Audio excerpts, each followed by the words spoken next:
আমার তো এমনও মনে আছে, এগুলো স্মৃতি থেকে বলছি আর কি। আমার এখনো মনে আছে যে আমি আমার স্ত্রীকে নিয়ে রাস্তায় রাস্তায় বাড়ি ভাড়া খুঁজতাম এক সময়। মানুষ আমাদেরকে বাড়ি ভাড়া দিত না। বিশ্বাস করছে না? কেন দিত না? কারণ আমার গায়ে সুন্নতি লেবাস ছিল আর আমার স্ত্রীর গায়ে খাস পর্দা ছিল। বাড়ি ভাড়া দেওয়ার আগে খুব গড় করে প্রশ্ন করতো, কোথা থেকে আসছেন, কি দরকার, কোথায় চাকরি করেন, কি করবেন, মানে আতঙ্ক একটা। না জানি কোন গ্রহের মানুষ আমরা, ও বাড়িতে না জানি কি করব। এই যে একটা ভাইব ছড়িয়ে দেওয়া হতো সমাজের মধ্যে, দাড়ি, টুপি, পাগড়ি, জুব্বা, বোরখা, এগুলোর দিকে মানুষ একটা সন্দেহের চোখে তাকাচ্ছে, এই যে একটা ফ্লো, একটা ভাইব সৃষ্টি করা হয়েছে, আপনাদের কি মনে হয় না এটা ইসলামের বিরুদ্ধে চক্রান্ত হচ্ছে? দাড়ি, টুপি, পাগড়ি, জুব্বা, বোরখাওয়ালা মানুষটাই সারা দুনিয়ার সব অপকর্ম করে বেড়ায়। আগে আমরা আল্লাহ পাকের জমিনে আল্লাহর খলিফা ছিলাম। আল্লাহ পাক দুনিয়াতে আমাদের খলিফা করে পাঠান নাই? সূরা বাকারার প্রথম দিকে আছে না, আদম আলাইহিস সালামকে আমি সৃষ্টি করেছি কি জন্য? আমার খলিফা হিসেবে। ওয়াইজ ক্বালা রাব্বুকা লিল মালায়েকা ইন্নী জাঈলুন ফিল আরদি, খলিফা শব্দ কোরআনে নাই? তাহলে আদম আলাইহিস সালাম এই দুনিয়াতে কার খলিফা? যে আল্লাহর খলিফা, সে আল্লাহ পাকের হুকুম আহকাম চালু করবে নাকি নিজের মন গড়া বিধান চালু করবে? যে আল্লাহর বিধান দিয়ে চলে সে আল্লাহর খলিফা না? আর যে আল্লাহর বিধান বাদ দিয়ে চলে সে কি আল্লাহর খলিফা না শয়তানের খলিফা? সারা বিশ্বে এখন মানুষ কি আল্লাহর বিধান দিয়ে চলে, নিজেদের বিধান দিয়ে চলে? তো এই সমস্যাগুলো কি মুসলমানরা তৈরি করে দিল? সারা দেশে এবং সারা বিশ্বে দেখেন যুব সমাজ মাদকের সয়লাভ, একাকার অবস্থা। তো কোরআন সুন্নাহ কি মানুষকে মাদক খেতে উৎসাহিত করে নাকি মাদকের বিরুদ্ধে কোরআন সুন্নাহ জিরো টলারেন্স? কোনটা? সারা দুনিয়ার এই ঘর থেকে শুরু করে বিশ্বের যে সমস্যাগুলো একটা একটা করে বলতে গেলে তো 100টা বের হবে।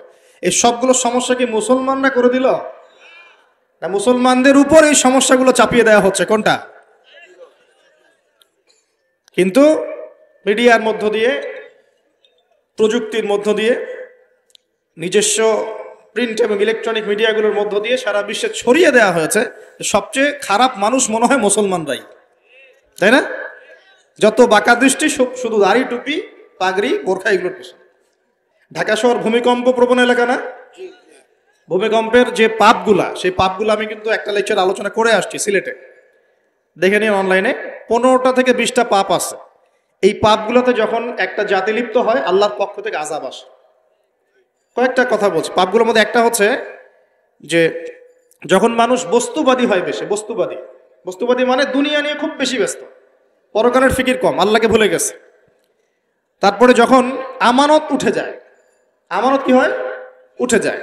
তারপর যখন গনিমতের মাল মনে করে আমানত মানুষ খেয়ে ফেলতেছে, আমানত রাখা হয়েছে, গনিমতের মাল মনে করে খেয়ে ফেলল। যখন মানুষ এই মাকে কষ্ট দেয়, মাকে কষ্ট দিয়ে মানে মায়ের সাথে খারাপ ব্যবহার করে, বউয়ের আঁচল ধরে বসে থাকে। যখন মানুষ বাবাকে দূরে ঠেলে দেয় আর বন্ধু বান্ধবকে কাছে টেনে নেয়। তারপরে আছে যখন গান বাজনা, বাদ্যযন্ত্র বেশি হয়, মানুষের কানের কাছে যখন বাদ্যযন্ত্র বাজতে থাকে, মানে হেডফোন দিয়ে গান শুনছেন, এখন কানের কাছে বাদ্যযন্ত্র বাজছে। তারপর যখন মানুষ মাদকদ্রব্য বেশি সেবন করা শুরু করে, যখন জেনা বেশি বেড়ে যায়, অশ্লীলতা বেশি বেড়ে যায়, ব্যভিচার বেড়ে যায়, এই পাপগুলো যখন বেড়ে যায় এবং গায়িকা নর্তকীর যে সংখ্যা বেড়ে যায়, প্রতিটা কথা আরবি দিয়ে বলা আছে, আমি বলতে গেলে টাইম যেত, আমি শর্ট করে বললাম। এই কাজগুলো যখন একটা সমাজের মধ্যে বেশি হয় তখন ওই জায়গায় আল্লাহর পক্ষ থেকে 2টা মারাত্মক মানে আযাব আসে। তার মধ্যে একটা হচ্ছে মহামারী, আর একটা হচ্ছে এই ভূমিকম্প। আর ভূমিকম্পের সাথে চলে আসে ভূমি ধস, মানে ভূমি ধসে যায় এবং চেহারার আকৃতি পরিবর্তন হয়। আর একটা কি, হ্যাঁ, গরম বাতাসের আযাব আসে। এই গরম বাতাসের আযাবটা এখন আসে নাই, কিন্তু আমি শেষ জামানার হাদিসগুলো টুকটাক গবেষণা করে মনে হচ্ছে অচিরে গরম বাতাসের একটা আযাব আসবে বিশ্বের দিকে। এবং নাসাও এটা নিয়ে গবেষণা করছে অলরেডি। সূর্যের মধ্যে অনেক রকম বিক্রিয়া হচ্ছে, তেজস্ক্রিয় বিক্রিয়া হচ্ছে ইত্যাদি, হিলিয়াম গ্যাসের অনেক বিস্ফোরণ হচ্ছে। এগুলোর ওয়েভ বা ফ্লোটা আস্তে আস্তে পৃথিবীর দিকে ধেয়ে আসবে। নবীজি বলেছেন ফালিয়ারতাকিবু ইনদা যালিকা রিহান হামরা। এই রিহান হামরা কথাটা এই হাদিসের মধ্যে আছে। তিরমিজির 2211 নম্বর হাদিস এটা আছে। গরম বাতাস ধেয়ে আসবে পৃথিবীর দিকে, গরম বাতাসের আযাব, গরম বাতাসের আযাব আসবে। ওয়াজালজালা, এবং ভূমিকম্প। অন্য হাদিসে আসছে সানাওয়াতু জালাজিল, ভূমিকম্পের বছরগুলো। আর আসছে মুতানুন শাদীদ, বড় মহামারী। আর খসফুন মানে এই যে জমিন ধসে যাওয়া, মাসখান মানে চেহারা আকৃতি বিকৃত হয়ে যাবে। আর কযফান একটা আছে, কযফান মানে পাথরের বৃষ্টি বর্ষিত হবে। এই আযাবগুলো কখন আসে? এই পাপগুলোতে মানুষ যখন লিপ্ত হয়। আর আমাকে বলেন দেখি, এই পাপগুলোতে আমরা কম বেশি লিপ্ত আছে কি নাই? আর বড় বড় বস্তুবাদী শহরগুলোতে এই পাপগুলো বেশি না? এখানে মানুষ ওই হাদিসের উপর আমল করছে এখন। কোন হাদিস? নবী সাল্লাল্লাহু আলাইহি ওয়াসাল্লামের ইন্তেকালের ৮০ থেকে ৮৫ দিন আগে একটা হাদিস তিনি বলে গেছেন, একদম শেষের দিকে, জীবনের শেষের দিকে। ওই হাদিসটাকে বলে হাদিসে জিবরিল। কি বলে? নবীজিকে জিবরাইল আলাইহিস সালাম মানুষের রূপ ধরে এসে জিজ্ঞাসা করেছিলেন যে কিয়ামত কবে হবে। নবীজিকে জিবরাইল আলাইহিস সালাম মানুষের রূপ ধরে সবার সামনে জনসমক্ষে এসে জিজ্ঞাসা করেছেন কিয়ামত কবে হবে। নবীজি বলছেন মাত্র দুটো আলামত বলেছেন। কয়টা ভাই? দুইটা। একটা হচ্ছে আনতালিদাল আমাতু রাব্বাতুহা, দেখবে যখন দাসী মনিবকে জন্ম দিচ্ছে। দাসী মনিবকে জন্ম দিচ্ছে মানে কি? সমাজের ন্যায় অন্যায়, হক বাতিল, হালাল হারাম, এই যে মানদণ্ড সব উল্টে যাবে। হালাল হবে হারাম, হারাম হবে হালাল, ন্যায় হবে অন্যায়, অন্যায় হবে ন্যায়, হক হবে বাতিল, বাতিল হবে হক, জায়েজ নাজায়েজ, নাজায়েজ জায়েজ। হ্যাঁ, মানুষ এই মানদণ্ড চেঞ্জ করে না এখন। বুঝতে পারছেন না মনে হয়?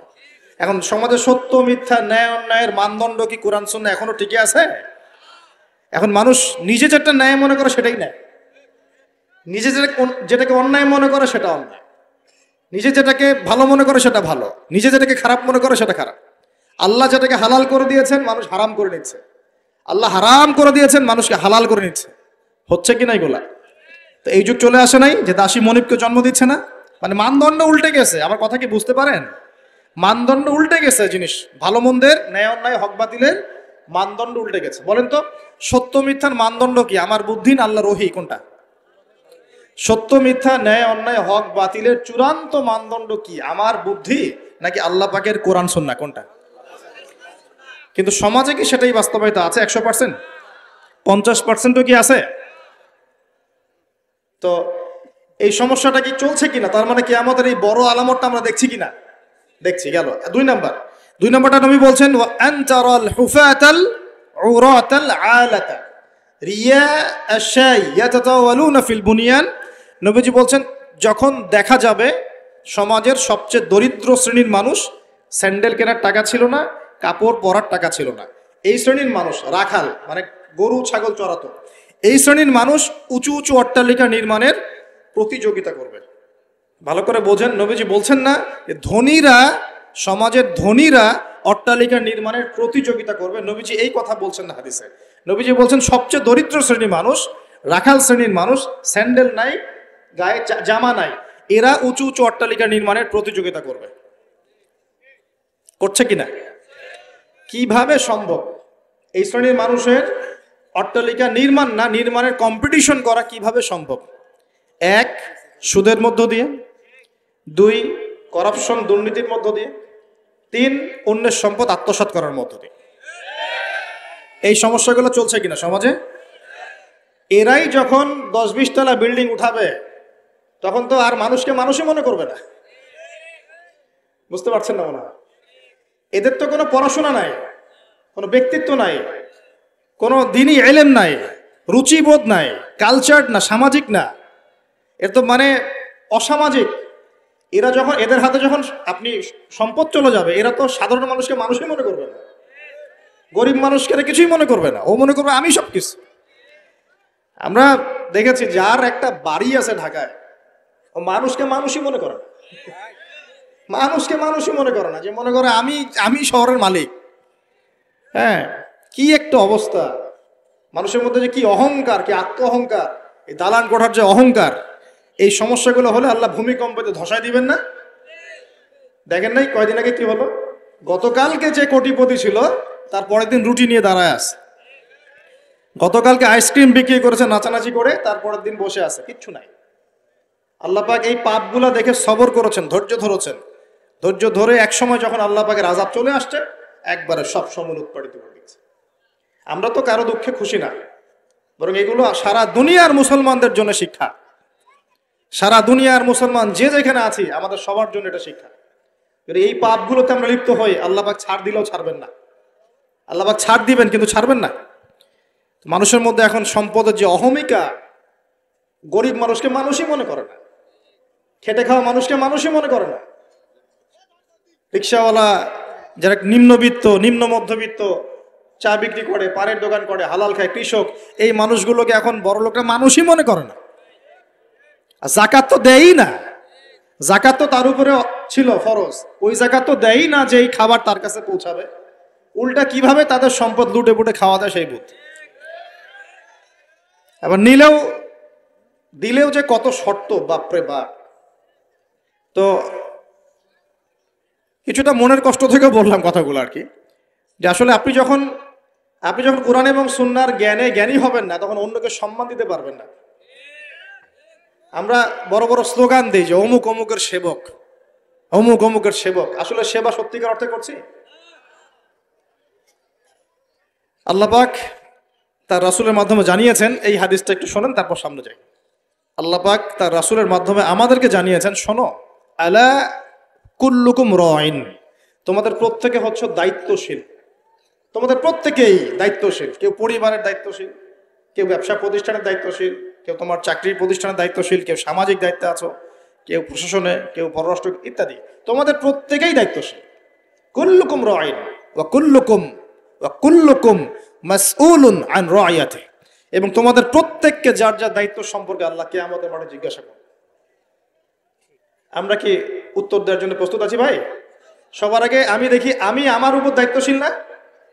মনে করেন আমি বা আমাদের মতো যারা আছেন, যারা দায়ী ইলাল্লাহ, আলেম ওলামা, যারা উম্মার জন্য ভালো চিন্তা করেন, জনগণকে পথ দেখানোর চেষ্টা করেন, তাদের উপর সবচেয়ে বড় আমানত হচ্ছে কোরআন এবং হাদিস। তাদের উপর সবচেয়ে বড় আমানতটা কি? কোরআন এবং সুন্নাহ। এই জ্ঞানটাকে সত্যটাকে স্পষ্ট করে দেওয়া, এইটার আলোকে সত্য মিথ্যাকে স্পষ্ট করে দেয়া। কতজন মানুষ এই কাজটা করতেছে? কেউ হিকমার দোহাই পেরে সত্য মিথ্যা স্পষ্ট করে না, কেউ চাকরি চলে যাবে এই ভয়ে সত্য কথা বলে না, কেউ আমার এই হবে সেই হবে কত কিছু চিন্তা করে সত্যের সাথে মিথ্যা তালগোল পাকায় সময় পার করতেছে। ওয়াজ মাহফিল বাংলাদেশের দিন প্রচারের একটা অন্যতম প্ল্যাটফর্ম। এই সারা দেশে মনে হয় প্রতিদিন 100-200 মাহফিল হয় কি না? কিন্তু আপনি দেখবেন প্রচুর মাহফিল, অহেতুক গাল গল্প, কেচ্ছা কাহিনী, টাইম নষ্ট করে। হয়তো একজন আয়োজন করেছে, ওদের টার্গেট আমি টাকা কালেকশন করব, আর বক্তাও এখানে সুযোগ নেবে, কালেকশনে এত % আমার, ঠিক আছে? তারপরে জনগণও আসবে, কেউ আসছে ভিডিও করতে, কেউ সেলফি উঠাইতে, কেউ এইটা কেউ সেইটা, ওদিকে চানাচুর খাচ্ছে, ওদিকে মেলা লাগছে, এরকম দেখেন। এক একজন এক এক উদ্দেশ্য। আসলে উদ্দেশ্য কি আমার এখানে? উদ্দেশ্য হবে আমি আল্লাহর দ্বীনের সত্য কথাগুলো কোরআন সুন্নাহর মানদণ্ডে যাচাই বাছাই করে যুগোপযোগী ভাবে জনগণের বুঝ অনুযায়ী তাদেরকে বুঝিয়ে দিয়ে আসবো। জনগণ কি করবে? অডিয়েন্স, তারা এখানে আসবে একটা নিয়াতে, আমরা কোরআন সুন্নাহ শুনবো, কোরআন সুন্নাহর কথাগুলোকে মেলাবো, যাচাই করব। যদি কোরআন সুন্নাহর সাথে মিলে যায় আমি গ্রহণ করবো। যদি বক্তার কথা কোরআন সুন্নাহর সাথে না মেলে আমি নিব না। আমি কেন, যত বড়ই বুজুর্গ বক্তা আসুক না কেন, আলেম আসুক না কেন, কোরআন সুন্নাহর সাথে যদি তাদের কথাগুলো মিলে না যায়, সেই কথা কখনোই আপনি গ্রহণ করবেন না। করবেন? কখনো কখনো কেউ অজ্ঞতাবশত এমন কথা বলতে পারে যেটা কোরআন সুন্নাহয় নাই। এটা যদি অজ্ঞতাবশত হয়, তাহলে সে জ্ঞান অর্জন করলে আপনাকে শুধরে দিবে ইনশাআল্লাহ। আর যদি কেউ ইচ্ছা করে এগুলো করে, তাহলে আপনার উপর দায়িত্ব হচ্ছে কোরআন সুন্নাহর মানদণ্ডে যাচাই করে তার কথা গ্রহণ করা। এই কাজটাই বা কয়জন করে? শ্রোতাদের মধ্যে অনেকে আসছি বক্তাকে একবার দেখবো, চলে যাব। কেউ আসছে সেলফি উঠা, কেউ মোবাইলে ছবি তুলবে, কেউ ভিডিও করবে। প্রতিটা কাজের উদ্দেশ্য কি? আমাদের দ্বীনি কাজের উদ্দেশ্য হবে এই কাজগুলোর ওসিলায় পরকালে আল্লাহর নাজাত যেন পাই ইনশাআল্লাহ, এবং দুনিয়াতে আল্লাহর দ্বীন যেন এগিয়ে যায়, উপকৃত হয়। আর রিজিক, টাকা পয়সা, উন্নয়ন সবকিছু আল্লাহ পাকে দিবে ইনশাআল্লাহ। আল্লাহ দিবেন না? ইসলামপন্থীদের হাতেই সবচেয়ে বেশি রিজিক থাকবে ইনশাআল্লাহ। ইসলামপন্থীদের হাতেই সবচেয়ে বেশি সচ্ছলতা থাকবে ইনশাআল্লাহ। আর আগামীতে যে দিন আসতে যাচ্ছে, যে অর্থনৈতিক সংকটময় বিশ্ব আসতে যাচ্ছে, এই সময় যে কোরআন সুন্নাহর আলোকে ইকোনমিক্স ঢেলে সাজাবে, সেই পার পাবে, অন্য কেউ পার পাবে না। বিশ্বাস করছেন না? দেখে নিয়ে, যাকাত যদি এখনো চালু না হয় তাহলে গরিব মানুষের পেটে এবার লাথি মারা হবে সামনে, দেখে নিন। যাকাত চালু করতে হবে। খালি কোটি কোটি টাকা প্রতি মাসে মাসে কামাই করব, যাকাত দিব না, এটা বাদ দিয়ে দেন। যাকাত যে দিবে না সেও বিপদে পড়বে, যাকাত যাকে দেয়া হবে না তারও অর্থনৈতিক মন্দা শুরু হয়ে যাবে। যাকাত আল্লাহ পাক দিয়েছেন কোরআনের। কোরআনের অর্থনীতি মানে যাকাত, কোরআনের অর্থনীতি মানে ব্যবসা, কোরআনের অর্থনীতি মানে সাদাকা, কোরআনের অর্থনীতি মানে কৃষিভিত্তিক অর্থনীতি। এই পুরো বিষয়গুলোর মধ্যে সারা বিশ্বের অর্থনীতি পড়ে যায়। কিন্তু এখন আমরা এগুলো সব না হলেও অনেকগুলো অংশ সরিয়ে দিয়ে সুদ চালু করে এটা দিয়ে খাচ্ছি আর কি। সুদের পরিণাম ধ্বংস হবেই হবে, আজ হোক আর কাল হোক, সুদ ধ্বংস হবেই হবে।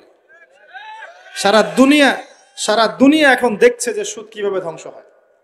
সারা দুনিয়া এখন দেখছে সুদ কিভাবে ধ্বংস হবে। মনে রাখবেন, এর ফলে শুধু এক শ্রেণীর মানুষই লাভবান হবে। কোন শ্রেণী? যারা বুর্জোয়া শ্রেণী, যারা পুঁজিবাদী শ্রেণী, যারা ধনিক শ্রেণী, যাদের হাতে সম্পত্তি কুণ্ঠিগত থাকবে, এরা হয়তো পার পেয়ে যাবে এই দুনিয়াতে। কিন্তু মধ্যবিত্ত শ্রেণী আর নিম্ন মধ্যবিত্ত শ্রেণীর জীবনে এমন দুর্ভোগ নেমে আসবে সামনে, দেখে নিন কি হয়। সুদের পরিণতি হচ্ছে ধ্বংস। সুদের পরিণতি মানেই ধ্বংস। সুদ যখন চালু হবে তখন আল্লাহ পাক কোরআনে বলছেন, ও যে ব্যক্তি সুদ খেলো সে যেন আমার এবং আমার নবীর সাথে যুদ্ধ করলো। আর এটা বলি তাহলে বুঝবেন, সূরা বাকারায় 279-80 এই আয়াতগুলোর দিকে আছে, 79-81। আল্লাহ পাক বলছেন, ইয়া আইয়ুহাল্লাযীনা আমানু, হে মুমিনগণ, ইত্তাকুল্লাহ, তোমরা আল্লাহকে ভয় করো। আল্লাহর কথা সহজ না? তোমরা আল্লাহকে ভয় করো। ওয়াযারু মা বাকিয়া মিনার রিবা, সুদ ছেড়ে দাও। সুদের অবশিষ্ট অংশ ছেড়ে দাও মানে সুদ ছেড়ে দাও। ওয়া ইল্লাম তাফআলু, যদি তোমরা সুদ না ছাড়ো, ফাআযানু বিহারবিন মিনাল্লাহি ওয়া রাসূলিহি, তাহলে আল্লাহ এবং তার রাসূলের সাথে যুদ্ধের ঘোষণা শুনে রাখো। কার কথা এটা? আমি বানিয়ে বললাম? আপনার কিতাব। এই কিতাব আপনার বাসায় নাই? আপনি কি এই কিতাবের জন্য জীবন দিতে চান না? যখন এই কিতাবকে কেউ অবমাননা করে, আপনার তো গা জ্বলে, হৃদয় রক্তক্ষরণ হয়। কয়দিন আগে ওই যে সুইডেন না ডেনমার্ক, হ্যাঁ, আমি নামও ভুলে গেছি, ভুলে যাওয়াই ভালো। এগুলো মনে রাখাই খারাপ, কারণ এদেরকে মনে রাখে কি হবে। শুধু প্রথম কথা হচ্ছে যে ওই পশ্চিমা সভ্যতার মধ্যেই যারা বাক স্বাধীনতার কথা বলে, ব্যক্তি স্বাধীনতার কথা বলে, আর তাদের বাক স্বাধীনতা মানে হচ্ছে ছেলে ছেলে বিয়ে করতে পারবে, এটা ব্যক্তি স্বাধীনতা। আর বাক স্বাধীনতা মানে ইসলামের বিরুদ্ধে যা ইচ্ছা তাই বলতে পারবে, ইসলামের বিরুদ্ধে যা ইচ্ছা তাই বলতে পারবে, এটা হচ্ছে বাক স্বাধীনতা। আর আল্লাহ পাকের বিধানের বাইরে যা ইচ্ছা তাই করতে পারবে, মদ খাবে, সুদ খাবে, ঘুষ খাবে, জেনা করবে, পর্নোগ্রাফিতে থাকবে, যা ইচ্ছা করবে, এর নাম হলো ব্যক্তি স্বাধীনতা। এটা ওরা বিশ্বাস করে। তো সেখানে কোরআনকে অবমাননা করেছে, কোরআন পুড়িয়ে দিয়েছে, আপনারা দেখেছেন তো। তখন আপনার খারাপ লাগে নাই? একটু খারাপ লাগে নাই ভাই? কষ্ট হয় নাই? যদি সে আপনার ছেলে হতো আপনি কি করতেন বলেন? আপনার ছেলে যদি কোরআন পুড়িয়ে দিত কি করতেন? এখন আমাকে বলেন, ওই কোরআনেই আছে সুদ খাওয়া মানে আল্লাহ এবং তার রাসূলের সাথে যুদ্ধ করা। আমি আর আপনি যে মানছি না, এখন আমাদের কি হবে বলেন? সে তো অমুসলিম, কোরআনে কি আছে জানেই না বেচারা। কোরআনের প্রতি অনেক ক্ষোভ, কারণ কোরআন ওদের সমস্ত জাহিলিয়াত অন্যায়ের বিরুদ্ধে কথা বলে। এই জন্য কোরআনকে পুরা দিতে চায় এবং নবীকেও গালিগালাজ করে, তাই না?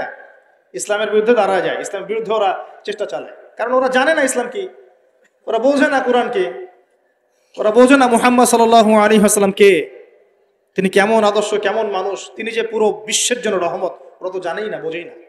আমরা জানি না? এখন আমরা যে জানি, কিন্তু আমরা যে কোরআন পড়তে জানি না। আমরা তো জানি, কিন্তু আমরা তারপরেও যে কোরআন তেলাওয়াত করতে পারি না, জানার পরেও যে কোরআনের অর্থ কোনোদিন পড়ে দেখলাম না। আর গত বছর তো অর্থ পড়তে বলেছিলাম যে অর্থগুলো একটু পড়ে দেখেন, বাপরে বাপ, যে ধোয়াটা ধুইলো আমাকে, আমি একদম পরিষ্কার হয়ে গেছি, এমন ধোয়া ধুয়ে দিচ্ছে। কোরআনের অর্থ পড়ার দরকার নাই? আমি কি বলেছিলাম যে কোরআন তেলাওয়াত করলে কোনো নেকি হবে না? কোরআন তেলাওয়াত করলে কোনো নেকি হবে না, এই কথা বলেছিলাম না? বলেছিলাম যে কোরআন তেলাওয়াত শুধু শুধু তেলাওয়াত করে গেলে আপনি ভিতরের হকটা আদায় করতে পারবেন না। কোনটা বলেছে? আর কোরআনে আপনি সূরা ফাতিহা পড়লেন, কিন্তু সূরা ফাতিহার অর্থ আপনি বুঝলেন না। আপনি কি সূরা ফাতিহার মধ্যে আল্লাহ যা বলেছেন তা কি বুঝতে পারলেন? এই যে আয়াত একটা তেলাওয়াত করলাম, আপনি পড়তে পারলেন ইয়া আইয়ুহাল্লাযীনা আমানু তাকুল্লাহা ওয়া যারু মা বাকিয়া মিনার রিবা ইন কুনতুম মুমিনিন ওয়া ইল্লাম তাফআলু ফাআযানু বিহারবিন মিনাল্লাহি ওয়া রাসূলিহি। আপনি কি কিছু বুঝলেন? তিলাওয়াত তো করলেন, প্রত্যেক হরফে 10 নেকি হলো, আপনার আমলনামায় প্রত্যেক হরফে 10 নেকি হলো, ঠিক আছে, বুঝলাম, মানলাম। কিন্তু এই আয়াত যে আপনি বুঝতে পারলেন না। কিন্তু এখন আমি যদি বলে দেই আয়াতের অর্থটা এমন, হে মুমিনগণ আল্লাহকে ভয় করো, সুদ ছেড়ে দাও, যদি না ছাড়ো আল্লাহ এবং তার রাসূলের সাথে যুদ্ধের ঘোষণা শুনে রাখো। এবার কি কিছু বুঝতে পারলেন? বুঝতে পারেন নাই? তাহলে অর্থের দরকার নাই ভাই। আর কত সহজ করে বলবো বলেন তো ভাই, আর কত সহজ করে বোঝাবো? আমি যে এখন মুসলিম পরিবারে জন্ম নিয়েও যে আমি কোরআন তেলাওয়াত করতে পারছি না, অর্থটা পড়ে দেখছি না, নবীর হাদিসগুলো পড়ছি না, কোরআন রেগুলার একটু তেলাওয়াত করি না, কোরআনের একটু দাওয়াত মানুষকে দেই না, কোরআনের কাজে সাহায্য করছি না, এগুলো কি আমার অপরাধ হচ্ছে না? কে বড় অপরাধী তাহলে, তারা না আমরা?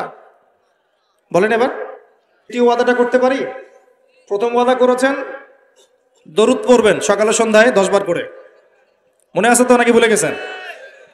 আমাদের মেমোরি তো এখন মাছের মতো, অ্যাকুরিয়ামের মাছ আছে না, ওই মাছের মেমোরি ওখানে ঘোরে কেন সারাদিন জানেন? কারণ ওর memory short time memory loss, মানে ওর মেমোরি এত নিচু স্কেলের, ও মনে করে যে এটা হচ্ছে অনেক বড় সমুদ্র, ও কোথায় গেল ভুলে গেল, এই যেখান থেকে এই পর্যন্ত গিয়েছে ও ভুলে গেছে কোথায় কোথায় আসছে, মেমোরি লস। আমাদের কেন জানি আমাদের জাতিটা এরকম হয়ে গেছে, আল্লাহ মাফ করুক। একটা ইস্যু আসে ওইটা নিয়ে একদম মাতামাতি লাফালাফি, চলে গেলে ওটা ভুলে যাবে, নতুন ইস্যু, এমনটা হয় না? আচ্ছা, তো আপনারা ওই রকম হয়েন না অন্তত পক্ষে, আল্লাহ পাক তৌফিক দান করুন। যাই হোক, এই শবে মেরাজে রাসূল সাল্লাল্লাহু আলাইহি ওয়াসাল্লামকে আল্লাহ পাক তার আরশের কাছাকাছি নিয়ে আল্লাহ পাক যে কথাবার্তা বলেছেন, আল্লাহ পাকের সাথে তিনি যে কথা বলেছেন, আল্লাহর নূর দেখেছেন, আল্লাহর দিদার লাভ করেছেন, এই সময় আল্লাহ রাব্বুল আলামিন তাকে 3টা হাদিয়া তৌফা দিয়েছেন। কয়টা ভাই? গড়ের সাথে শোনেন, মনোযোগ দিয়ে শোনেন, 3টা হাদিয়া দিয়েছেন। এক, আল্লাহ পাক আমাদের নবীকে দিয়েছেন 50 ওয়াক্ত নামাজ। কত ওয়াক্ত? এই 50 ওয়াক্ত নিয়ে তিনি আসছিলেন। আস্তে আস্তে পঞ্চম আসমানে দেখা হয়েছে নবী মুসা আলাইহিস সালামের সাথে। কোন নবী? মুসা আলাইহিস সালাম নাম তো জানেন? কোরআনে সবচেয়ে বেশি কোন নবীর নাম এসেছে এটা জানেন তো? হয়তো অনেকে জানতেন না। কোরআনে কিন্তু সবচেয়ে বেশি আমাদের নবীর নাম আসে না। কোরআনে সবচেয়ে বেশি এসেছে নবী মুসা আলাইহিস সালামের নাম, প্রায় 137 জায়গায়। কত জায়গায়? আরো কম বেশি হতে পারে, এটা আমাদের ছোট্ট গবেষণা, আল্লাহু আ'লাম বিসওয়াব। তো কারণ কোরআন খুললেই দেখবেন মুসা আর ফেরাউন আছে না? মুসা আলাইহিস সালাম পঞ্চম আসমানে আমাদের নবীকে বলছেন 50 ওয়াক্ত নামাজ আপনার উম্মত পড়তে পারবে না, আপনি কমিয়ে নিয়ে আসেন। আমার উম্মতকে 2 ওয়াক্ত নামাজ দেয়া হয়েছিল, পড়তে পারে নাই। আচ্ছা, আর যারা বলে আমরা নাসারা বা খ্রিস্টান, এরাও সত্যিকারের খ্রিস্টান নয়। সত্যিকারের খ্রিস্টানরা কখনো 3 খোদায় বিশ্বাস করতো না। তারা বিশ্বাস করতো আল্লাহ ছাড়া কোনো ইলাহ নাই এবং আল্লাহ পাকের কোনো সন্তান নেই, তারা বিশ্বাস করতো। তারা বিশ্বাস করতো ঈসা আলাইহিস সালাম আল্লাহর সন্তান নয়। সত্যিকারের খ্রিস্টান ছিল বাদশা নাজাশী। কি নাম? নাম শোনেন নাই মনে হয়? বাদশা নাজাশী ছিল নবী সাল্লাল্লাহু আলাইহি ওয়াসাল্লামের সময় এমন একজন খ্রিস্টান শাসক যার রাজ্যে কেউ জুলুমের শিকার হতো না। মুসলমানরা একসময় সেই রাজ্যে আশ্রয় নিয়েছিল এই মুশরিকদের অত্যাচার থেকে বাঁচার জন্য। এই বাদশা নাজাশী মুসলমানদেরকে আশ্রয় দিয়েছিল, তাদের ভরণ পোষণ দেখাশোনা সবকিছু করেছিল। এই বাদশা নাজাশী যখন মারা যায়, আমাদের নবী নিজে তার গায়েবানা জানাজার নামাজ পড়েছে। তারা ছিল প্রকৃত খ্রিস্টান, যার সামনে জাফর রাদিয়াল্লাহু আনহু সূরা মারিয়াম তেলাওয়াত করেছিলেন। সূরা মারিয়ামে তেলাওয়াত শুনেই তিনি চোখ দিয়ে দরদর করে কান্না শুরু করেছেন। তো মনে রাখবেন, এখনকার ইউরোপিয়ান জিউসরা কিন্তু প্রকৃত বনু ইসরাইল নয়, এটা মাথায় রাখবেন। তারপরে সামনে যান। তো মুসা আলাইহিস সালাম কমাতে চাপ দিচ্ছেন। নবী সাল্লাল্লাহু আলাইহি ওয়াসাল্লাম একবার যাচ্ছেন 50 থেকে 45, 45 থেকে 40, 40 থেকে 35, এই করতে করতে করতে করতে 5 ওয়াক্ত নামাজ হলো। কত ওয়াক্ত? 5 ওয়াক্ত। এবার মুসা আলাইহিস সালাম বলছেন আরো কমায় নিয়ে আসেন, আমার উম্মত 2 ওয়াক্ত নামাজ পড়তে পারে নাই, আপনি আরো কমিয়ে নিয়ে আসেন। তখন নবী সাল্লাল্লাহু আলাইহি ওয়াসাল্লাম বলছেন আমি আমার রবের কাছে এই আরজি পেশ করতে লজ্জা বোধ করছি। কি বোধ করছি? লজ্জা বোধ করছি। তারপর আল্লাহ রাব্বুল আলামিন বললেন যে তোমার উম্মতের উপর আমি 5 ওয়াক্ত নামাজই ফরজ করলাম, এই হাদিয়া দিলাম, কিন্তু তারা যদি 5 ওয়াক্ত নামাজ পড়ে 50 ওয়াক্তের নেকি দেওয়া হবে ইনশাআল্লাহ। আর কিছু চাই ভাই? 5 ওয়াক্ত নামাজ পড়লে আমরা প্রতিদিন 50 ওয়াক্ত নামাজ পড়ছি। শুধু তাই নয়, আল্লাহ পাক বলে দিলেন তোমার উম্মতের কোনো ব্যক্তি যে কোনো ভালো কাজ করুক না কেন তাকে 10 গুণ বাড়ায় দেওয়া হবে। 1 টাকা দান করেছেন 10 টাকার নেকি দেওয়া হবে। 1 রাকাত নামাজ পড়লেন 10 রাকাতের নেকি দেওয়া হবে। একটা সেজদা করলেন 10টা সেজদার নেকি পাওয়া যায়। একবার সুবহান, একটা পাপের কারণে আল্লাহ পাকের মহামারী নেমে আসে, আল্লাহ পাকের পক্ষ থেকে মহামারী নেমে আসে। সেই পাপটার নাম হলো ফাহেশাত, অশ্লীলতা, নোংরামি, ব্যভিচার, পরকে, যে নোংরামি না এগুলা, এই এই এই এই পাপগুলোর কারণে আল্লাহর পক্ষ থেকে এমন এমন রোগ ব্যাধির জন্ম হয় যে রোগগুলো আগে বিশ্বের মধ্যে ছিল না। এই কথাটা হাদিসের মধ্যে আছে। এই অবৈধ জেনা এবং ব্যভিচার, পরকে, এইসব সম্পর্কের কারণে আল্লাহর পক্ষ থেকে এমন কিছু আযাব আসে, এমন কিছু রোগ আসে, ব্যাধি আসে, মুসিবত আসে, যা এই দুনিয়াতে আগে কখনো ছিল না। আপনারা কি এইডসের নাম আজকে থেকে 50-100 বছর আগে শুনেছিলেন কখনো? কেউ শুনেছিল? এখন আশঙ্কাজনক হারে এগুলো বাড়ছে কিনা? কোনো চিকিৎসা আছে এগুলোর? তাহলে মনে করছেন এগুলো কি আল্লাহর পক্ষ থেকে আযাব না? আল্লাহর আযাব না এগুলা? আমরা এখন এমন একটা জায়গায় চলে আসছি, আসলে কি বলবো, এখনকার নিউজগুলো এমন যে কোনো জায়গায় কোনো ক্ষেত্রে দেখা যায় যে বৈধ সম্পর্ক যেগুলো আছে না, বৈধ সম্পর্ক মাহরাম, এই মাহরামদের মধ্যেও অবৈধ যৌন সম্পর্ক চলতেছে না। এগুলো পেপার পত্রিকায় আসে, এগুলো দেখা যায়, অনলাইনে ঢুকলে দেখা যায়। আল্লাহ পাক আমাদের সবাইকে চরিত্র পবিত্র রাখার তৌফিক দান করুন। ভাই, চরিত্র পবিত্র রাখার জন্য একটা আমি পরামর্শ দিই, নিজেকে ভালো কাজে ব্যস্ত রাখেন। নিজেকে ভালো কাজে ব্যস্ত রাখেন, সেটা সামাজিক কাজও হতে পারে। সমাজ কল্যাণমূলক কাজ করেন না, জনসেবা করেন, মানুষের সেবা করেন, মানুষের কাছে থাকেন, সোশ্যাল ওয়ার্ক করেন। এই যে অ্যাসোসিয়েশন আছে না কিছু সামাজিক, নন পলিটিক্যাল, নন প্রফিটেবল কিছু ফাউন্ডেশন থাকে না, মানুষের কল্যাণে কাজ করেন। ইফতারের প্রজেক্ট করেন সামনে, ঠিক আছে? তারপরে শীতবস্ত্র হয়, তারপরে যে ত্রাণ রিলিফ, মানে মানুষের কল্যাণ, বৃক্ষরোপণের কাজ, তারপরে আপনার এই যে রক্তদান কর্মসূচি, এই টাইপের যে ভালো ভালো কাজ, সমাজ কল্যাণমূলক কাজ, এই সমাজ কল্যাণমূলক কাজগুলো করলে মনটা বড় হবে ইনশাআল্লাহ। ভালো কাজে ব্যস্ত থাকবেন, আপনি দেখবেন মাথার মধ্যে শয়তানি নাই। যখন মানুষের কাজ নাই, সারাদিন অলস বসে থাকে, মাথার মধ্যে দুনিয়ার শয়তানি ঘোরাফেরা করতে থাকে। আল্লাহ পাক আমাদের সবাইকে ভালো কাজের সাথে থাকার তৌফিক দান করুন এবং ভালো কাজে একে অপরকে সহযোগিতা করার তৌফিক দান করুন। এবং আল্লাহর ওয়াস্তে একটু ওয়াদা করেন, আর যাই করেন অর্থনৈতিক জীবনে সুদের সাথে সম্পৃক্ত হবেন না। হবেন? সুদের পাপ কি? নিজের মায়ের সাথে করা। এই হাদিস কেউ শোনায় নাই ভাই? সুদের পাপের 70টা বা 73টা শাখা আছে। তার সবচেয়ে উঁচুটা আমি বলেছি কোরআন থেকে, আল্লাহ এবং তার রাসূলের সাথে যুদ্ধ করা। সবচেয়ে নিচের পাপটা কি জানেন? সবচেয়ে নিচের পাপ হচ্ছে নিজের মাকে বিয়ে করা। নাউযুবিল্লাহ। নিজের মাকে কেউ বিয়ে করে?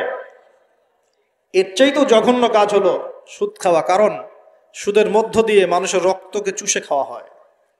আর মেরাজের রাতে যখন নবী সাল্লাল্লাহু আলাইহি ওয়াসাল্লাম, যে মেরাজের কথা বলছিলাম, তিনি আল্লাহর সাথে সাক্ষাৎ করতে গিয়েছিলেন, তখন জাহান্নামের অনেক আযাব তিনি দেখেছেন। আর কিছু প্রশ্ন করতে পারে মানুষ যে জাহান্নাম কি তাহলে আগেই তৈরি হয়ে আছে, আযাব কি এই সেই, এগুলো অ্যান্সার দেওয়ার জন্য আরেকটা লেকচার লাগবে। মনে রাখবেন, সময় এর নিয়ন্ত্রণ আল্লাহর হাতে। আমাদের কাছে অতীত, বর্তমান, ভবিষ্যৎ এই বিষয়গুলো আছে, আমাদের টাইম ফ্রেমের মধ্যে এটা আছে। আল্লাহ পাকের কাছে এইভাবে সময় না যে অতীত একটা, এটা বর্তমান, এটা ভবিষ্যৎ, এমন নয়। সবকিছু আল্লাহর সামনে, সবকিছু। আমরা যেখানে ঘুরি, এই সৌরজগতে আমরা ঘুরছি, এই যে ওয়াজ করছি যখন আমরা, এখনো জমিনটা ঘুরছে কিনা? আমাদেরকে নিয়ে পৃথিবী ঘুরছে শূন্যের মধ্যেই। সুবহানাল্লাহ বলেন। আমাদেরকে নিয়ে পৃথিবী এখনো এই মুহূর্তেও শূন্যের মধ্যে ঘুরছে, আসমানে ঘুরছে কিনা? আমরা কি টের পাচ্ছি? টের পাচ্ছি না। সূর্য উঠছে, আমাদের কাছে মনে হয় যে একটা দিন আসলো, ডুবলো, একটা রাত হয়ে গেল। যদি আল্লাহ পাক পৃথিবীর ঘোরার গতিটাকে কমায় দেন তাহলে কি হবে জানেন? দিন রাত লম্বা হয়ে যাবে। বুঝেন নাই মনে হয়? আল্লাহ পাক যদি সূর্য, এই যে আমরা ঘুরছি মনে করেন এভাবে, আল্লাহ যদি গতিটাকে কমায় দেন, আস্তে আস্তে ঘুরে, তাহলে দিন রাত লম্বা হয়ে যাবে। বিজ্ঞানীরা বলে, এটা বিজ্ঞানীদের কথা, এটা আমার কথা না, বিজ্ঞানীরা বলে তখন আমাদের দাড়ি চুলও নাকি পাকবে না, বয়সও নাকি বাড়বে না। যাই হোক, ওটা ওদের ওদের থটস, এটা আমাদের থটস না। আলোর বেগে যদি মানুষ মহাবিশ্বে মহাকাশে সফর করতে পারে, আলোর বেগের চেয়ে বেশি বেগে, এখনকার সায়েন্সরা বলে, ওরাই বলে যে মানুষ তখন ফিউচারে চলে যেতে পারে, ভবিষ্যতে যেতে পারে, আলোর বেগে যদি সফর করতে পারে। এটা ওদের কথা, আমরা এইসবে আলোচনা যাচ্ছি না। বলছি সময়ের নিয়ন্ত্রণ কার হাতে? আল্লাহর হাতে। বারজাখ বলে একটা জগৎ আল্লাহ তৈরি করেছেন। কি নাম? বারজাখ। এই জগৎটা হচ্ছে আমাদের দুনিয়ার জগৎ আর জান্নাত জাহান্নামের যে কিয়ামতের দিন, এর মাঝখানের একটা জায়গা। এখানে ইল্লিন আর সিজ্জিন দুটো স্তর আছে, একটা নাম ইল্লিন, একটা সিজ্জিন। এই দুনিয়ার নেককার মানুষ যারা, তাদের আত্মাগুলোকে আল্লাহ পাক এই যে ইল্লিনে নিয়ে গিয়ে রেখে দেন। আর দুনিয়াতে যারা পাপী পাপাচারী, তাদের আত্মাগুলোকে আল্লাহ পাক সিজ্জিনে রেখে দেন। এই যে কবরের যে আযাব, যে আমরা একটা কথা বলি, এটা আযাব বলে রুহের আযাব। কিসের আযাব? রুহ। দেহ তো আপনার নাই ওখানে, দেহ আছে? দেহ তো পচে গেছে, গলে গেছে, তাহলে আযাবটা কিসের? রুহের। বুঝাচ্ছি, আমি এই পড়াশোনাটা করেছি ইমাম গাজ্জালী রাহিমাহুল্লাহর বই থেকে। এত গভীর মানে লেখা, মানে ধরতে গেলেও মনে হয় যে একটা লাইন 10 বার পড়তে হচ্ছে। একটা এক্সাম্পল দিয়ে তিনি বোঝাচ্ছেন এভাবে। তিনি বলছেন এটা একটা উদাহরণ মাত্র, এটাই প্রকৃত ব্যাখ্যা না, একটা উদাহরণ মাত্র। বোঝানোর চেষ্টা করছেন তিনি এভাবে যে আমরা যখন ঘুমাই, অনেকে ভালো স্বপ্ন দেখেন না? ভালো স্বপ্ন দেখে আপনার কাছে ভালো লাগছে, খুব মজা লাগছে না? স্বপ্নের মধ্যে আপনি কি মানে ভালো ফিল করছেন, মাশাআল্লাহ ভালো লাগছে, ঘুরছেন ফিরছেন খাচ্ছেন। যখন কোনো খুব ভালো আপনি একটা স্বপ্ন দেখেন, আপনার কিন্তু ভালো লাগে। আপনি স্বপ্নে, ঘুমন্ত অবস্থাতেই আপনি স্বপ্নে বাস্তবের ফিলিংস পাচ্ছেন, এমন হয় না? আল্লাহ পাক যদি আপনাকে স্বপ্নের মধ্যে রেখে দেন, ধরেন 1 বছর 1.5 বছর 2 বছর, তার মানে 1-2 বছর আপনি স্বপ্নের মধ্যেই বাস্তবের ভালো লাগার ফিলিংসটা পেতে থাকবেন, কিন্তু আপনি ঘুমিয়ে আছেন। বাইরে থেকে আমি আপনাকে দেখছি যে আপনি ঘুমিয়ে আছেন, আপনি ঘুমন্ত অবস্থাতেও ভালো স্বপ্ন দেখেই ভালো ফিল করছেন। তিনি বোঝাচ্ছেন, উদাহরণ দিয়ে বোঝাচ্ছেন, এটা কিন্তু ব্যাখ্যা নয়, জাস্ট একটা বুঝাচ্ছেন উদাহরণ দিয়ে। আল্লাহ পাক যখন শহীদদের রূহগুলোকে জান্নাতে রেখে দেন, জান্নাতে তারা এইভাবে রূহগুলো ঘুরতে থাকে, ফল ফলাদি খেতে থাকে, পাখির মধ্যে রূহ দিয়ে দেন, সবুজ পাখি, এই পাখি উঠতে থাকে, তারা ভালো ফিল করতে থাকে। ওই হায়াতটাকে আল্লাহ পাক তাদের কাছে বাস্তব বানিয়ে দিয়েছেন। কথা বুঝতে পারছেন? ওই হায়াতটাকে আল্লাহ পাক তাদের কাছে বাস্তব বানিয়ে দিয়েছেন। তাদের কাছে মনে হচ্ছে এটাই বাস্তব, এটাই জগৎ। আল্লাহ চাইলে করতে পারেন না? একটা ঘুমন্ত মানুষকে যদি আল্লাহ করতে পারেন, তাহলে শহীদদের ব্যাপারে করতে পারেন না? পারেন। আবার ধরেন একজন মানুষ পাপাচারী, আপনি কখনো কখনো স্বপ্ন দেখেছেন, ভয়ের স্বপ্ন, আটকে উঠছেন, শ্বাস বন্ধ হয়ে যাচ্ছে, এমন হয়নি অনেকদিন? আর হবে তো বেশি, কারণ কানে তো হেডফোন দিয়ে গান শোনেন, আর হেডফোন কানে দিয়ে ঘুমান, FM শুনতে শুনতে ঘুমান, এই কি করতে করতে ঘুমান। ঘুমানোর আগে তো দোয়া কালাম নাই, দোয়া কালাম মাসনুন দোয়া কালাম তো নাই, সূরা মুলক নাই, সূরা বাকারার শেষের আয়াত নাই, ইত্যাদি নাই, পবিত্রতা নাই, বিছান ঝাড়েন না, লাইটস অফ করেন না। আপনার সুন্নত মাফিক তো ঘুমাচ্ছি না। ঘুমানোর কতগুলো সুন্নত জানেন? ঘুমানোরই কত সুন্নত আছে। ইস্তেঞ্জা করতে হয়, অজু করে আসতে হয়, পারলে মেসওয়াক করে নেয়, বিছান ঝাড়তে হয়, বিসমিল্লাহ বলে লাইট অফ করতে হয়, দরজায় খিল দিতে হয়, পাত্র যদি থাকে খাবার পাত্র, পানির পাত্র ঢেকে দিতে হয়, তারপরে পড়তে হয় বিছানায় গিয়ে আয়াতুল কুরসি, সূরা বাকারা শেষের 2-3টা আয়াত, সূরা ফালাক নাস ইখলাস, হাত একত্রিত করে ফু দিয়ে সারা গা মাসাহ করতে হয়। ডান কাত হয়ে আল্লাহুম্মা বিইসমিকা আমুতু আহইয়া বলে এই যে 33 বার সুবহানাল্লাহ, 33 বার আলহামদুলিল্লাহ, 34 বার আল্লাহু আকবার পড়তে পড়তে ঘুমাতে হয়। কয়জন জানে কয়জন ঘুমানোর সুন্নত? ঘুমানোর আগে এখন কানে হেডফোন, ব্লুটুথ, হাবি জাবি এইসব দিয়ে যুবকরা ঘুমাচ্ছে। প্রতিটা কাজ নবীর সুন্নত মতো করার চেষ্টা করবো, আল্লাহ পাক তৌফিক দান করুন। এই যে 9 নম্বর ওয়াদা করেন, জীবনের প্রতিটা কাজ নবীর সুন্নাহ মতো করবেন। রাজি আছেন ইনশাআল্লাহ? একদম চেহারা থেকে শুরু হবে, চুল দাড়ি পোশাক আশাক থেকে শুরু হবে। আল্লাহ পাক যত উপরে নিয়ে যাবেন, আপনি যেখানেই যান নবীর সুন্নত বাস্তবায়ন করবেন ইনশাআল্লাহ। আল্লাহ পাক তৌফিক এনায়েত করুন, বলি আমিন। মনে করেন খারাপ স্বপ্ন দেখছেন, খারাপ স্বপ্নে এখন আপনি কষ্ট পাচ্ছেন, দেখছেন যে পানিতে ডুবে যাচ্ছেন, দেখছেন যে আপনি আগুনে পড়ে যাচ্ছেন, নাউজুবিল্লাহ, দেখছেন যে আপনি হয়তো কেউ আপনার শ্বাস গলা চিপে ধরেছে ইত্যাদি, মানে আপনি কষ্ট পাচ্ছেন। বাহির থেকে কিন্তু আমি আপনার কষ্ট বুঝতে পারবো না, পারবো? আপনি ঘুমিয়ে আছেন, ঘুমিয়ে আপনি কষ্ট পাচ্ছেন। এখন এই ঘুমন্ত কষ্টের স্বপ্নটাকে আল্লাহ পাক যদি 5 বছর লম্বা করে দেন, পারবেন কিনা? আল্লাহ পাক পারেন কিনা? 5 বছর ঘুমিয়ে আছেন, আপনি উঠতে পারতেছেন। এখন এখন এটা হয় না, আল্লাহ চাইলে পারেন, সম্ভব কিনা? আল্লাহ পাক 309 বছর ঘুম পাড়া রাখেন নাই মানুষকে, আছে না দলিল? কোরআনে আছে না? কোন সূরায়? এই তো মাশাআল্লাহ, মাশাআল্লাহ, সূরা কাহফে আছে না? 309 বছর আল্লাহ পাক 9 জন 10 জন ছেলেকে ঘুম পাড়া রাখছেন না? রাখছেন। তো এখন মনে করেন যে আল্লাহ পাক আপনাকে ওই কষ্টের আযাবটাকে লম্বা করে দিলেন, কষ্টের ওই স্বপ্নটাকে লম্বা করে, তাহলে আপনি কিন্তু ঘুমের মধ্যে কষ্ট ফিল করবেন। এখন কবরে যদি আল্লাহ পাক বারজাখের জীবনে সিজ্জিনে কিছু আত্মাকে রেখে আত্মাগুলোকে আযাব দেন এবং ওইটাকেই যদি তাদের কাছে বাস্তব ফিল দিয়ে দেন, তাহলে কি তার আযাব পাবে না? অনেক ব্যাখ্যা আছে যেগুলো নিয়ে আলাদা লেকচার দেওয়া লাগে। এতটুকু বোঝেন যে আল্লাহ পাক ইন্নাল্লাহা আলা কুল্লি শাইইন কাদির, আল্লাহ পাক প্রতিটা বিষয় সম্পর্কে ক্ষমতাবান। আল্লাহ পাকের হাতেই সব ক্ষমতা, আল্লাহ সব করতে পারেন। যে আল্লাহ পাক আমাকে শ্বাস নেয়ার ক্ষমতা দিচ্ছেন, নিঃশ্বাস নিচ্ছি, একটা নিঃশ্বাসের দাম কি অন্য কেউ দিতে পারবে? যে আল্লাহ পাক এনভায়রনমেন্ট, বায়ুমণ্ডলের মধ্যে নাইট্রোজেন গ্যাস দিয়ে দিয়েছেন, এই গ্যাস কি কে দিয়ে, অন্য কেউ দিয়েছে? যে আল্লাহ পাক শ্বাস নেয়ার জায়গা দিয়েছেন, আমাদের হার্ট পাম্প করছে, জন্মের সময় থেকে পাম্প করছে, এখন পর্যন্ত থামে নাই, একদিন 1 মিনিটের জন্য থেমে গেলেই শেষ। এটা কে চালু করে রেখেছে? যে আল্লাহ এত কিছু করতে পারেন, সেই আল্লাহর পক্ষে নবী সাল্লাল্লাহু আলাইহি ওয়াসাল্লামকে তার কাছে নিয়ে যাওয়া, এই আযাবগুলো দেখানো এমন কঠিন কিছু?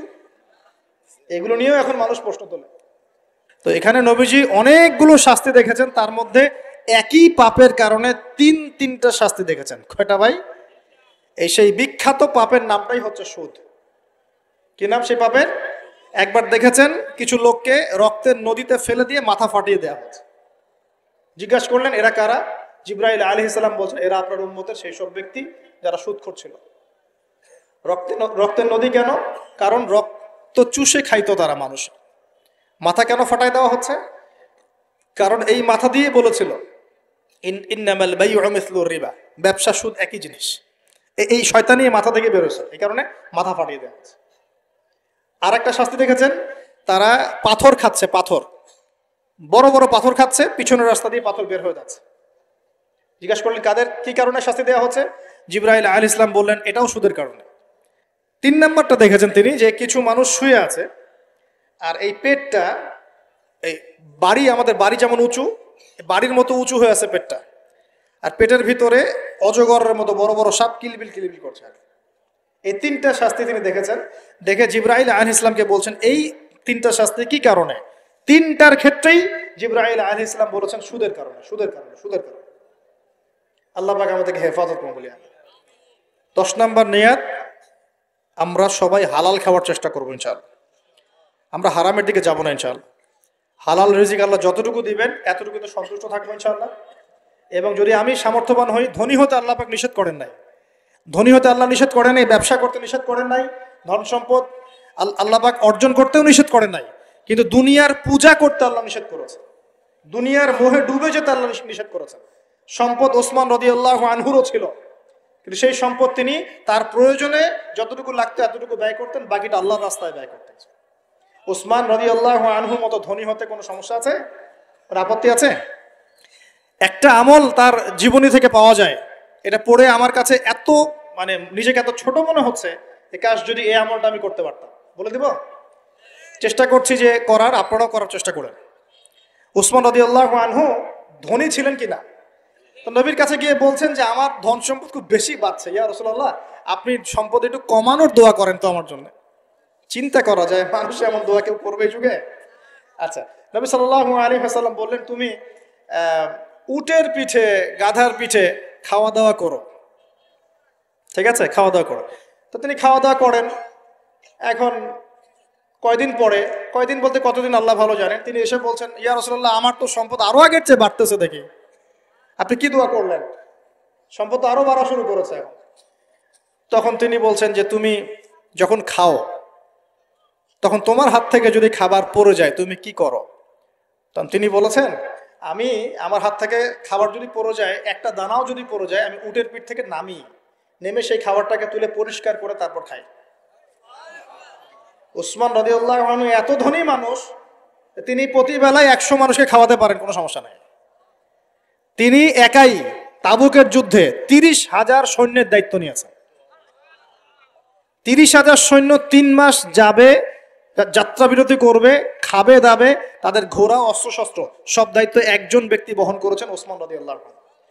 কত বড় ধনী আপনি চিন্তা করেন। উনার মতো ধনী কোন পররাষ্ট্রমন্ত্রীও নাই পৃথিবীতে এখন, কোন বিশ্ব নেতাও নাই ওনার মতো ধনী, এখন কেউই নাই। আর উনি কিন্তু তার এই ধন সম্পদ সুদের মধ্য দিয়ে অর্জন করেন নাই, তার ধন সম্পদ দুর্নীতির মধ্য দিয়ে অর্জন করেন নাই। তার ধন সম্পদ তিনি কিন্তু এই যে অন্যের সম্পদ অন্যায়ভাবে দখল করে অর্জন করেন নাই। তিনি সম্পদ অর্জন করেছেন বৈধ পন্থায়, হালাল ব্যবসা করেছেন। ব্যবসা করেছেন নাকি না? এই যে আমল, তো নবীজি বলছেন যে তোমার আমল যদি এমনই হয়, তাহলে তোমাকে আল্লাহ পাক সম্পদ দিবে না, কাকে সম্পদ দিবে? মানে তুমি আল্লাহ পাকের যে সম্পদ, রিজিকের যে শুকরিয়া আদায় করো, কৃতজ্ঞতা প্রকাশ করো যে আল্লাহ আমাকে ভালোবেসে রিজিকটা দিয়েছেন।